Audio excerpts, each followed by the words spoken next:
It used to be that doing missions meant, that you were going to have to get on a boat and travel for several days, and the saying is that you took your coffin with you because you weren't coming back. I mean, you were going there for life. Missions today is different.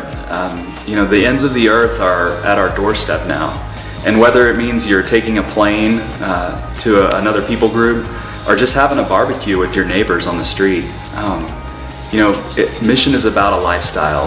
It's a way of life.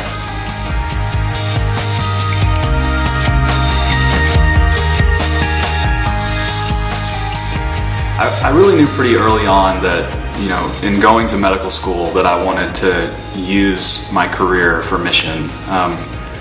It only became clearer later that it was going to be overseas mission, and that really came as I learned more about just the need overseas. For example, in Ethiopia, there's about one doctor for every 40,000 residents of Ethiopia. So if you extrapolate that to Austin, that would mean a city the size of Austin having about 20 doctors. Really an unbelievable need there. Life in Africa is hard. It's difficult.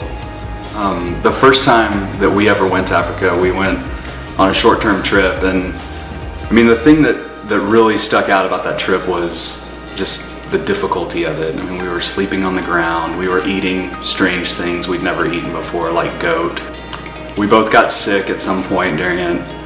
And I can remember leaving there, looking at each other as we were flying out and saying, I don't think we're ever coming back here again. And we just really missed the comforts of America, so we were really excited to get on that plane and come back to the USA. And it was about 3 weeks later when we were home, sitting in church at FEFC, and a video was actually played about our trip.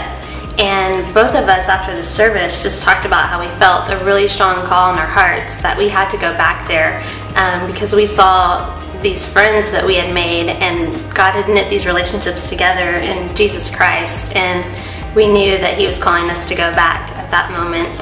And I think that our story is a great picture of God's call on our lives.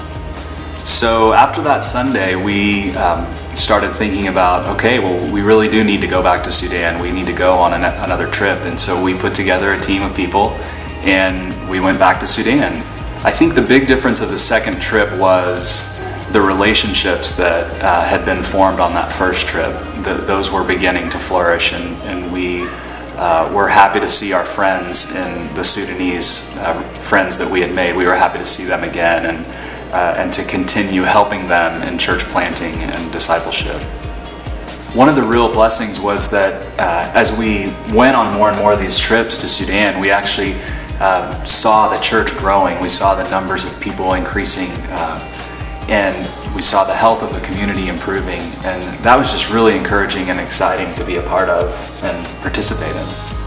All total, by now we've been to Sudan probably 5 times, and as these trips were kind of evolving, the thing that was really on our hearts and we were really praying for is just a movement of people in FEFC that would get a vision for doing mission in Nagashat and partnering with the people there.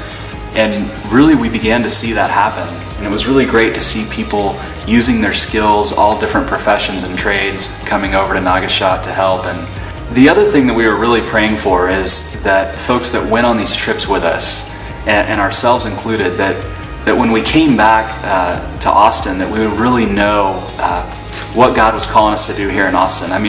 The term short-term trip is great, but mission is not short-term. Mission is a lifestyle, and we wanted people to come back from Sudan and ask themselves, what does God want me to do with that here in Austin? And I know for me, I realized that I was going all the way around the world to Sudan when there was a volunteer clinic right here in Austin that needed my services. So I started helping out the volunteer clinic. And I think also just started going to Sudan, we saw a huge need of just orphaned children, and we had always had a heart for adoption, and so God had begun opening the doors for us to do that earlier than we had planned, really. And He led us to Ethiopia that way because that was the only open country at the time. That's when we adopted our first child, and he's our son Nate. And at the time we adopted him, he was 8 months old, and we were able to go to Ethiopia for 2 weeks when we picked him up. And that's really where God began to draw our hearts towards mission work in Ethiopia. We just fell in love with the people there and the culture, and really began to see what our lives could look like living there long term. We had an opportunity to visit a hospital when we were there in Ethiopia, and it's a mission hospital. It has a very unique purpose in that it seeks to teach and train indigenous national doctors, actual Ethiopian doctors, who will then go out and serve the Ethiopians. And when I heard that, it just really resonated with me, and I just said, wow, this is great. I want to be a part of this. We can do this. And teaching and training is something I'm passionate about, and it's a way to really multiply our efforts throughout the community. God's really given me a passion for orphan care, and while Jeremy's going to be working in the hospital, I'm going to be able to work with some orphans in Ethiopia. There's a staggering number of orphans. It's 5 million that we know of, and the reason is because their families are just too poor, they can't afford to take care of them. So I'll be working in a children's home, and the goal of the home is to restore the families back together and to teach the parents how to earn a living and take care of their children. Really, the gospel is the motivation for all of this. I mean, we have been recipients of just the incredible grace of God in Christ. And when we see that next to this huge need, it's impossible to do nothing. You know, we're not superhuman or anything. We are just normal people, and we've been changed by the gospel. Yeah, one of our favorite verses is Isaiah 30:21. In it says, "Your ears will hear a word behind you. This is the way, walk in it, whenever you turn to the right or to the left."